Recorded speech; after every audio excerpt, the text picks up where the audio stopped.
Good day, ma'am. How are you? Are you all doing well? Yes, we are all doing well. Okay, that's good to hear. Now, Jenny, stand up and let's have an opening prayer. Jenny, can you please lead the prayer? In the name of the Father, the Son, and the Holy Spirit. Our Father, who art in heaven, hallowed be thy name, thy kingdom come, thy will be done on earth as it is in heaven. Give us this day our daily bread, and forgive us our trespasses, as we forgive those who trespass against us, and lead us not into temptation, but deliver us from evil. Amen. In the Father, the Son, and the Holy Spirit. Amen. Okay, thank you, Jenny, for leading that prayer. Now, I want you to please look under your chair, pick up 8 pieces of paper, and arrange your chairs properly. Okay, let me remind you of our classroom rules.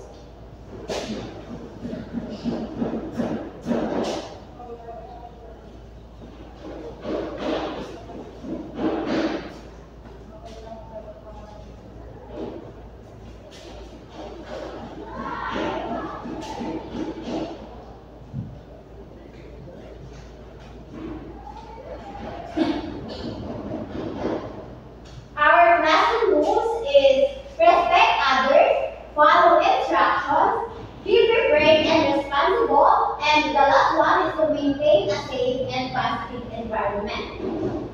Are there any absentees for today? If there are, class secretary, please list the absentees. And if none, good job class for attending our discussions today.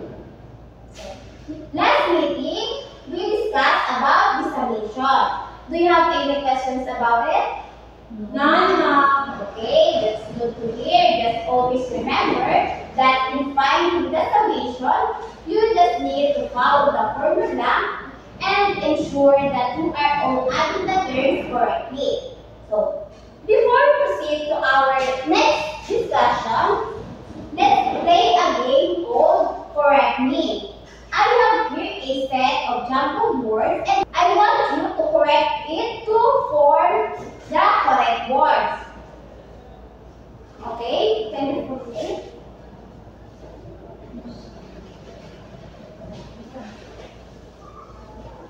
The words that you will form in that jumbled words is our topic for today.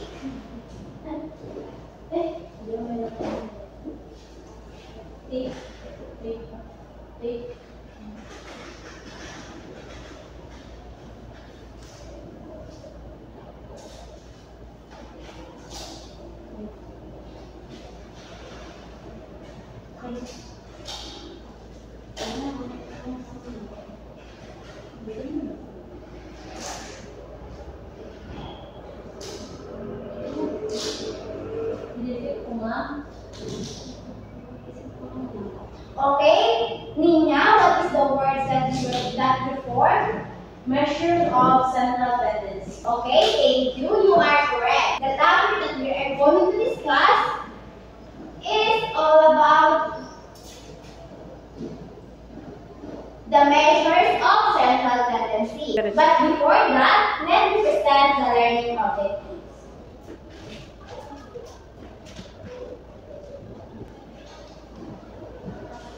Christina, can you read the learning objectives? Objectives. Define mean, median, and mode. Solve for the mean, median, and mode of ungrouped data. Relate the importance of measures of central tendency of ungrouped data in real-life situations. Okay, thank you, Christina. Now, when you hear the word measures of central tendency, what do you think does that mean? Do you have any idea? No. Okay. Measures of central tendency is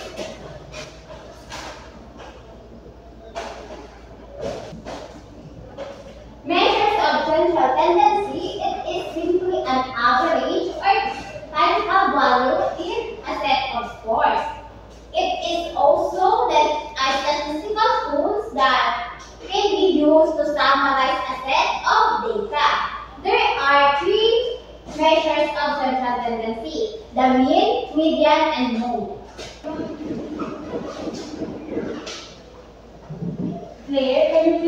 the meaning of the mean? Mean, the most commonly used of measure central tendency. If it is used to describe a set of data where the measures cluster or concentrate at a point. It is found by adding the values of the data by the total number of values. Thank you, Claire. So to find the mean, we have a formula. So the formula is the average mean is equal to the summation of x over the n or the number of data. And for example, Jenny, can you please read? Example, the math scores of 10 students are 86, 81, 89, 85, 88, 90, 84, 81, 95, and 91.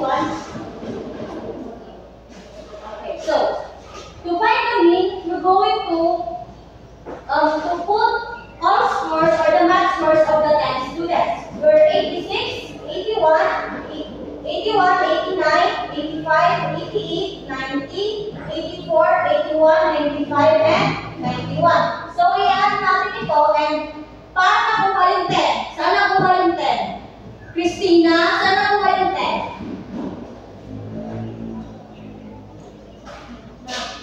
Okay, Jenny. Sa 10 students.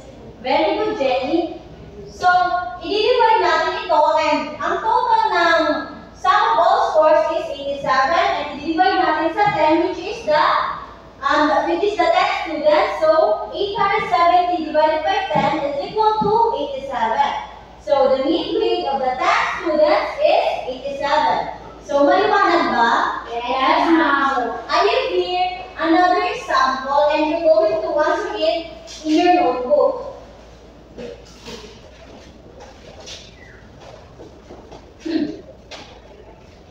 Okay, kindly get your notebook and try to solve this one.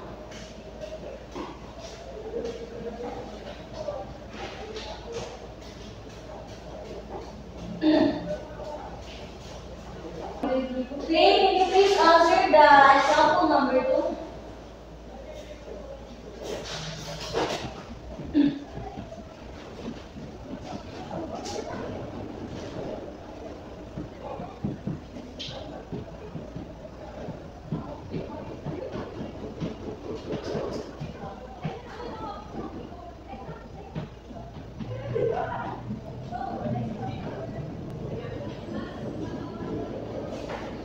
Can you please explain kung paano mo nakuha ang 21?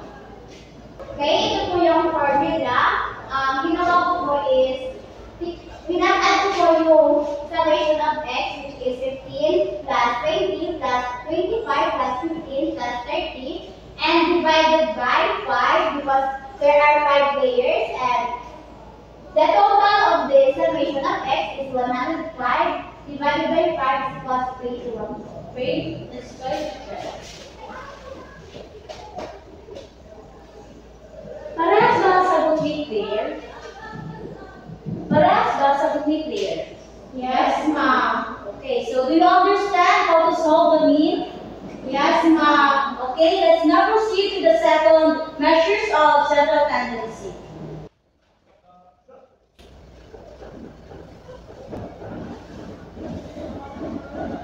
Okay, so Jenny, please read the meaning of median. Median, midpoint of an array. The median will be either the specific value of or will fall between two values. Okay, thank you. So, a median is a midpoint of an array. So, the median will be either the specific value or will fall between two values. So, para po mas madali maintindihan niyo ang median, I have here the example. So, the math grades of 10 students are 83, 93, 89, 86, 87, 90, 84, 85, 97, and 95. So, sa pag-compute po ng median, first, we need to arrange the given number or value in the increasing order. So, kapag sinabing increasing order, magsisimula tayo sa pinakamababang number pataas. So, Jenny, please arrange in increasing order, please.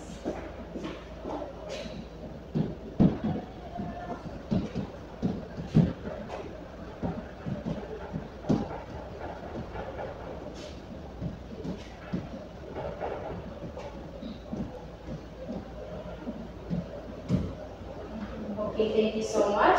So let's check if your answers are correct. So here, let's compare class. So 83, 84, 85, 86, 87, 89, 90, 93, 95, and 97. Okay, so that's correct. Okay, class, so next na, isahanapin natin yung middle point ng given number. So since 10 students contains of 10 grades, so ang middle point niya is nag-fall sa 87 and 89. So since nag-fall siya into two numbers, we need to get the mean.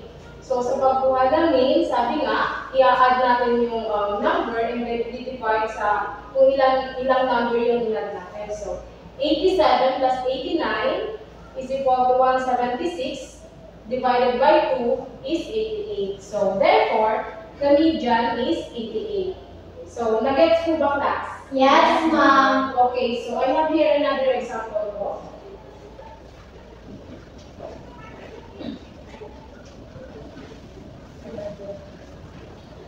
Okay, Christina, please read. The five players of basketball team has the score of 10, 15, 20, 10, and 25. Okay, thank you so much. So, in this example po, so, yun na nga, sa first step natin, isa-arrange natin into increasing order. So, since yung given number na is hindi siya na-arrange, so, kailangan natin siya ma-arrange. So, nandito na siya. So, 10, ito siya, 10 ulit, 15, 20, and 25. So, in this given example po, madali natin makuha yung median niya kasi 5 numbers yung ano niya. So, yung middle point niya is nag-fall dito sa 15. So, therefore, the median is 15. Okay, class. So, do you understand now how to find the median in a given data? Yes, ma'am. Okay, that's good. So this time, let us proceed to the last measure of latency, which is the mode. So the mode is, everyone please read. Mode is the value that occurs most often in the data set. It is the value with the greatest frequency. So we have three ways to find the mode. The first one is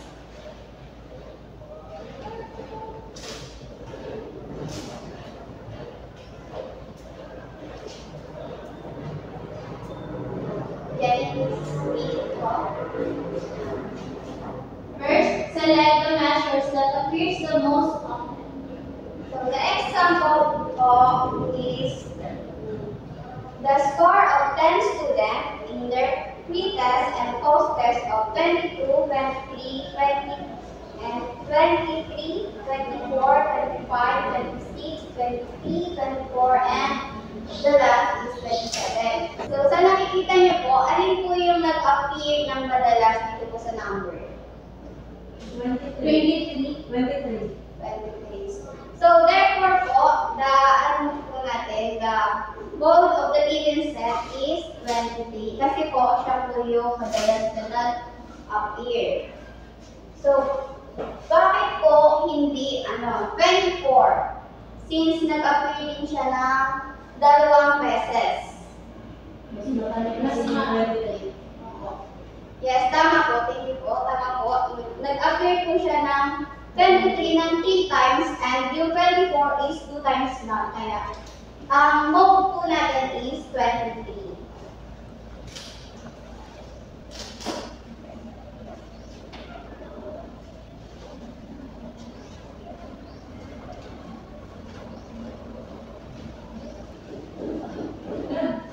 Sarah, please read. If two or more measures appear the same number of times, then each of the values is moved. So the example is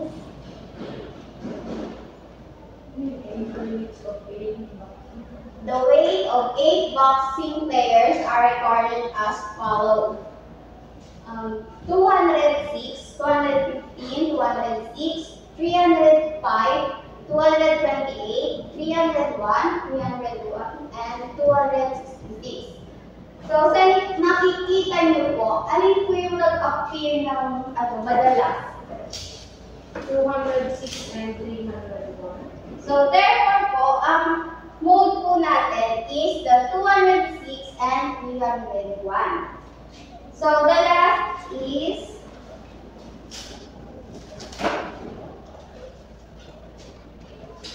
Ninya Rika, pakibasa po. If every measures appear the same number of times, then the set of data has no mode. So, the example is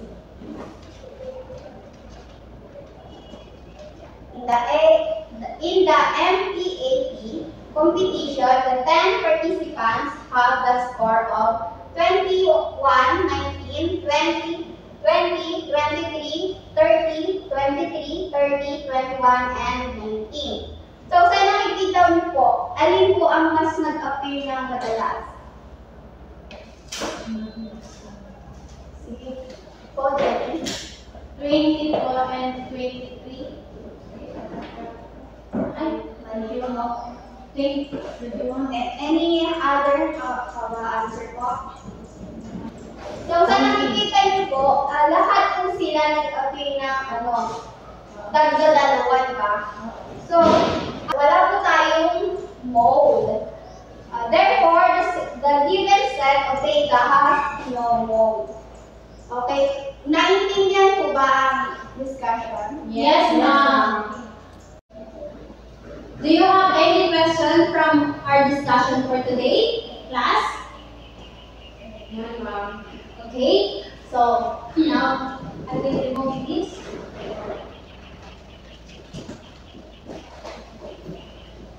Class, please help me. Now I will group you into two groups. This is the group 1 and group 2. And I will give you 5 minutes to answer the activity. Here. For group 1,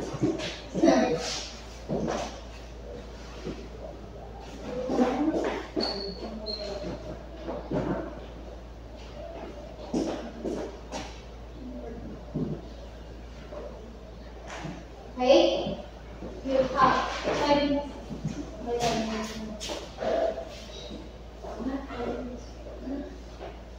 Okay, each group, please present your work on the board.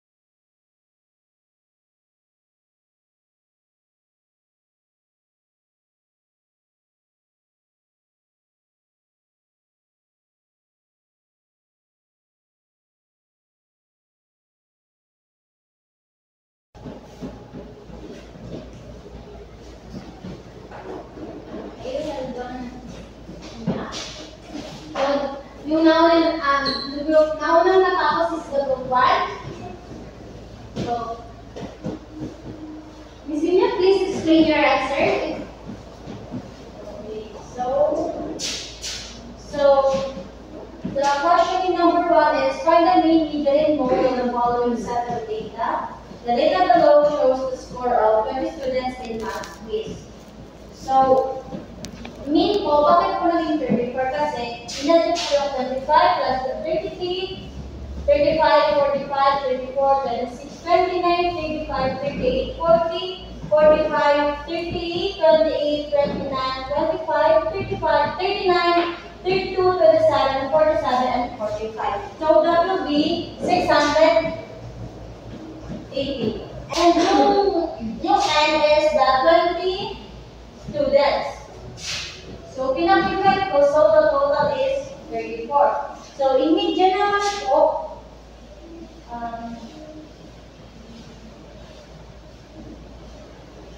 yung median is, pinag-arrange ko, so, 23, 25, 26, 27, 28, 29, 33, 34, 35,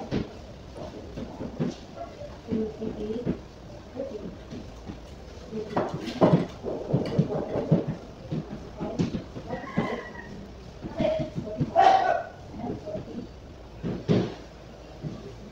so, sa median po is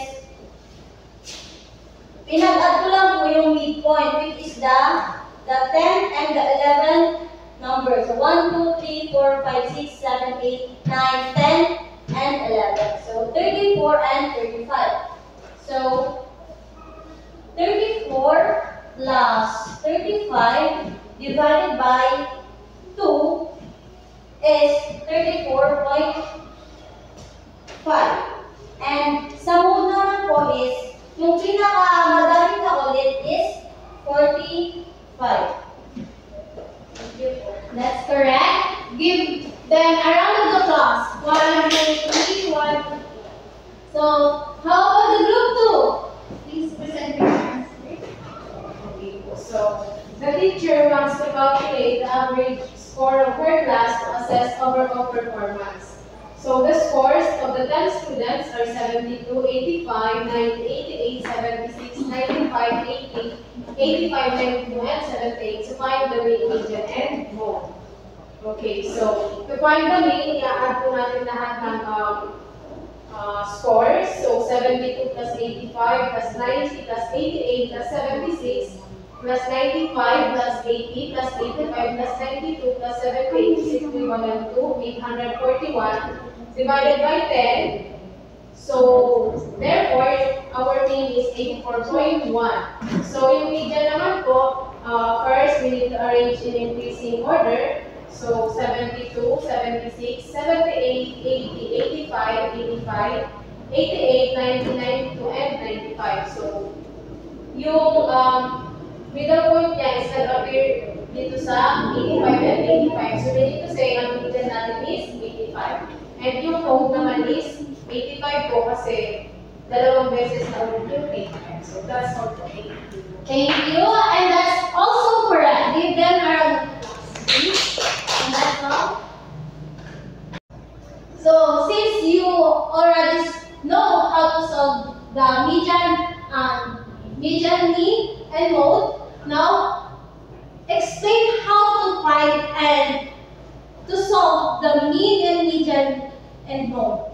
Christina? To find the mean po, i-add po lahat ng value of the given set. Then po, i-divide by the total number of value. To find the median naman po, arrange po lahat ng value and get the middle value. Sa mode naman po, look the value na laging lumalabas. Tapos, yun po yung mode po. Very well said. In class, how many measures of central tendency that we discussed? Yes, Ninya? 3 po. What are these? What are these, Ninya? Mean, median, and mode. Okay, who will define what is mean? Ninya? Mean is the most commonly used measures of central tendency. Okay, thank you very much. How about the mode? Yes, Christina. Mode is the value that occurs most often in the set. Okay, thank you very much. You're also correct. How about who can define what is median? Yes, thank you, Sarah. The median po is the midpoint of one array. Okay, thank you so much. Since we are done discussing the measures of central tendency, I want you to get your paper and answer my question. What do you think is the importance of measures of central tendency in real life situations? I will give you at least 3 minutes to do it, and when you finish, kindly pass your papers.